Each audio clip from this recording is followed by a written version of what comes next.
یہ شازیہ ایک آج یہاں سینٹ کی اسٹینڈنگ کمیٹی پیٹرولیم کا اجلاس ہونا ہے، دن کے 2:30 بجے ہونا ہے. اس میں کچھ ڈاکومنٹس پیش کیے جا رہے ہیں سینڈک کے حوالے سے جو یہ سینیٹرز ہیں انہوں نے منگوائے تھے. تو وہ پیپر میں نے کہیں سے نکلوائے ہیں. تو اس میں بڑی انٹرسٹنگ اس میں کچھ یہ چیزیں بتائی گئی ہیں کہ اس پورے کھیل میں بلوچستان کو خود کیا مل رہا ہے. اب جو فگر پیش کیے جا رہے ہیں یہاں پہ سینڈک پروجیکٹ کی ایک لمبی ڈیٹیل ہے. اس کی ڈیٹیل میں جانے کا اتنا ٹائم نہ ہو کہ 70s میں یہ یہاں پہ سونے چاندی اور کاپر کے ذخائر یہاں پہ دریافت ہوئے تھے بلوچستان میں. اس کو چائنیز کے ساتھ ہی مل کے سارا پروجیکٹ شروع کیا. اچھا 95 میں اس پہ آ کے پیپلز پارٹی دور میں پراپر طریقے سے ٹیسٹنگ ہوئی، اس کا کام شروع ہوا. تو پتہ یہ چلا کہ ان کو یہاں پہ 10-12 روپے چاہیے اس کو کام شروع کرنے کے لیے. حکومت پاکستان کے پاس 10-12 ارب یہاں پہ پیسے ہی نہیں تھے کہ کام شروع کرتے. 2002 میں جا کے انہوں نے ایک چینی کمپنی کو دیا، یہ کنٹریکٹ دیا، آپ 10 سال کے لیے لیز پہ لیں یہ سونے چاندی اور کاپر کی جو وہاں پہ کانیں ہیں. اور اس لیز کے نتیجے میں جو پیسے اب تک انہوں نے کمائے ہیں حکومت پاکستان نے اور چینیوں نے، اس کی جو مالیت آج بتائی جا رہی ہے سینٹ کی اسٹینڈنگ کمیٹی میں، وہ تقریباً $1.4 بلین انہوں نے وہاں پہ عالمی مارکیٹ میں سونا، کاپر اور چاندی کی جو ان کی مادے پروڈکٹس ہیں وہ بیچی ہیں وہاں پہ. اس میں سے انٹرسٹنگ چیز یہ ہے کہ چائنیز نے 50% چائنیز لے کے گئے ہیں، اس میں سے 50% ان کا تھا. 48% جو اسلام آباد میں بابو بیٹھے ہوئے ہیں یا ہماری حکومت بیٹھی ہوئی ہے انہوں نے لے لیا ہے.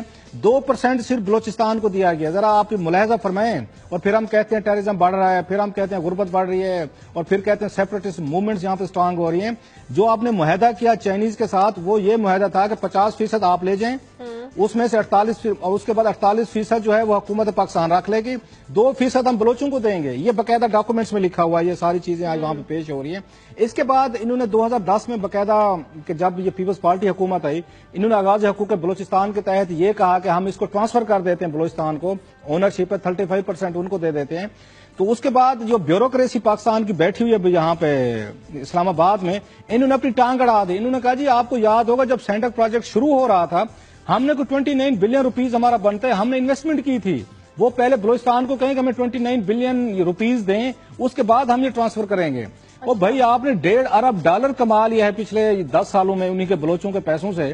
اب فرما رہے ہیں کہ 29 ارب روپیہ دیں گے تو ہم اس کے بعد بات چلنے دیں گے. 3 سال سے یہ فیصلہ نہیں ہو سکا کہ وہ 29 ارب روپیہ دیں گے تو پھر یہ اس کو ٹرانسفر کریں گے. یہ ساری ڈیٹیلز آج وہاں پہ پیش ہونے والی ہیں. اور اس میں جو سب سے بڑا اعتراض ہے بلوچستان حکومت کا وہ بڑا انٹرسٹنگ ہے. وہ کہتے ہیں کہ اب آپ اس کو ہمارے پاس ٹرانسفر کر رہے ہیں. چائنیز پہ یہ بھی الزام لگا تھا کہ جتنا ان کے ساتھ طے کیا گیا تھا وہ کتنی مائننگ کریں گے ان ایریاز میں، کتنا سونا، کاپر اور چاندی نکالیں گے. انہوں نے اس سے ضرورت سے زیادہ نکالا ہے. جو ایگریمنٹ تھا اس سے زیادہ جا کے انہوں نے نکالا. بلوچوں کی حکومت یہ فرما رہی ہے آپ ہمیں ٹرانسفر بھی کر رہے ہو تو ہمیں اس کا کیا فائدہ ہونا ہے، کیونکہ ذخائر تو جلدی ختم ہو جائیں گے. وہ جتنی مائننگ کرنی تھی وہ تو انہوں نے 10 سال میں کر لی ہے.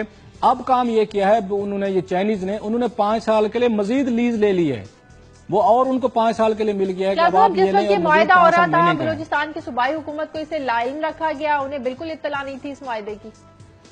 جب حکومتیں بلوچستان کی یہاں پہ ریونڈ میں بنے گی، پھر یہاں پہ یہ مری میں بنے گی، ایک کو وزیر اعلیٰ بنا دیا جائے گا، پھر اس کے بعد پختونوں کا لیڈر محمود اچکزئی صاحب اپنے بھائی کو گورنر بنوا لیں گے، تو پھر کس نے مفاد کا وہاں پہ دیکھنا ہے؟ آپ کا خیال ہے بلوچوں کے مفادات کا دیکھنا ہے؟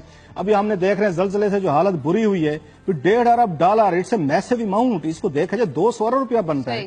200 ارب روپے کے آپ نے وہاں سے مہینے کر کے مال بیچا ہے اور ان کو 2% دے رہے ہیں. اور سب سے غریب یہ سمجھا جاتا ہے بلوچستان. بڑی مزے کی بات ہے، اگر دنیا کا تو چھوڑ دیں، اگر اس خطے کا کسی کو امیر ترین کوئی ہونا چاہیے تھا، صوبہ ہونا چاہیے تھا، یہاں پہ کچھ ہونی چاہیے تھے، بلوچستان کو ہونا چاہیے تھا. سب سے زیادہ غریب ہوئی ہے. منسٹر لیے ہیں مالک صاحب نیشنلسٹ اور لیفٹ کے لیڈر کہے جاتے تھے.